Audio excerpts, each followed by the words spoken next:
Sa bilis ng takbo ng oras at sa dami ng ginagawa ng mga tao, paano na lang kung bisitahin tayo ng maladilubyong sakuna katulad ng lindol? Ano ang gagawin mo?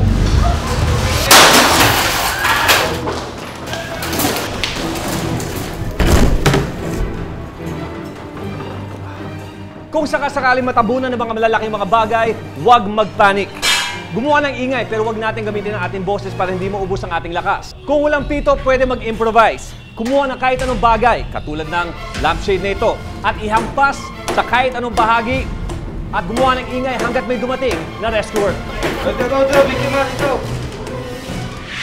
Malaking bagay ang makasimpleng paghahanda para sigurado ang ating kaligtasan sa oras ng sakuna. Tandaan sa anumang insidente, tumawag agad sa aming hotline sa 922-5155. Dahil mula aksidente sa kalsada hanggang sa bahay mo, aaksyonan ora mismo.